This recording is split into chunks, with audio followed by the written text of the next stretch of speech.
Hachette Audio presents Cross the Line, written by James Patterson, read by Ryan Vincent Anderson and Peter Bradbury. Prologue. A Death on Rock Creek. 1.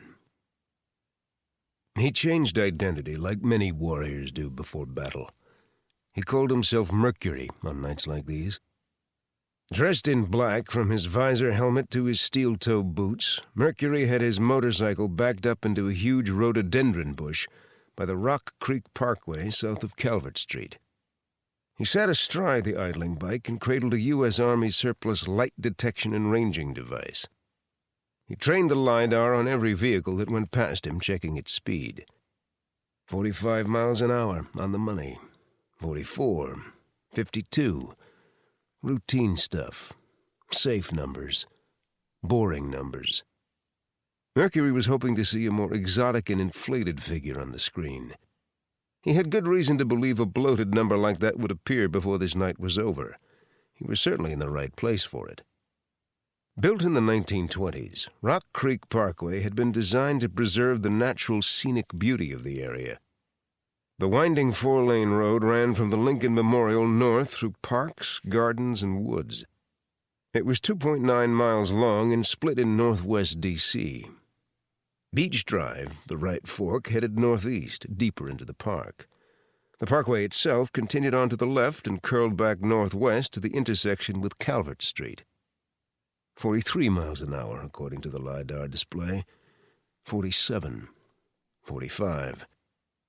These numbers were not surprising. The parkway was on the National Register of Historic Places and was maintained by the National Park Service. It had a set speed limit of 45 miles an hour. But the parkway's meandering route was about as close to a Grand Prix circuit as you could find in or around the District of Columbia. Elongated S-curves, chicanes, a few altitude changes, straightaways that ran down the creek bottom. They were all there, and the road was almost twice the length of the fabled Grand Prix course at Watkins Glen, New York. That alone makes it a target, Mercury thought. That alone says someone will try. If not tonight, then tomorrow, or the night after. He'd read an article in the Washington Post that said on any given night, the odds were better than 1 in 3 that some rich kid or an older prick sucking big time off the federal teat would bring out the new Porsche or the overhorsed BMW, and take a crack at Rock Creek.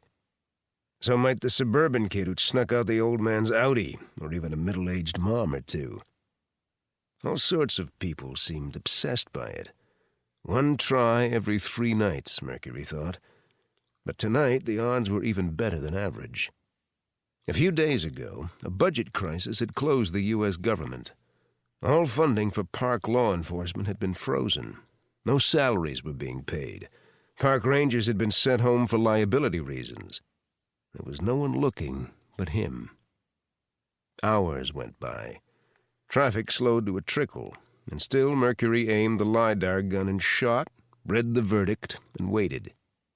He was nodding off at 2:45 that morning and thinking that he should pack it in, when he heard the growl of a big-bore engine turning onto the parkway from Beach Drive.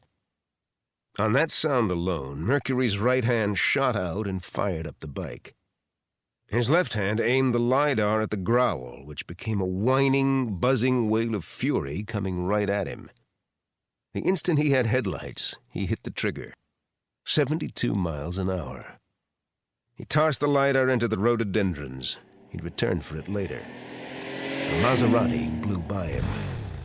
Mercury twisted the accelerator and popped the clutch. He blasted out of the rhododendrons, flew off the embankment, and landed with a smoking squeal in the parkway about 100 yards behind the Italian sports car. 2. The Maserati was brand new, sleek, black. A quattraport, Mercury thought, judging by the glimpse he'd gotten of the car as it roared past him, and probably an SQ-5.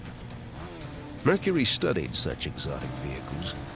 A Maserati Quattraport SQ-5 had a turbo-injected 6-cylinder engine with a top speed of 176 miles per hour, and it boasted brilliant transmission, suspension, and steering systems.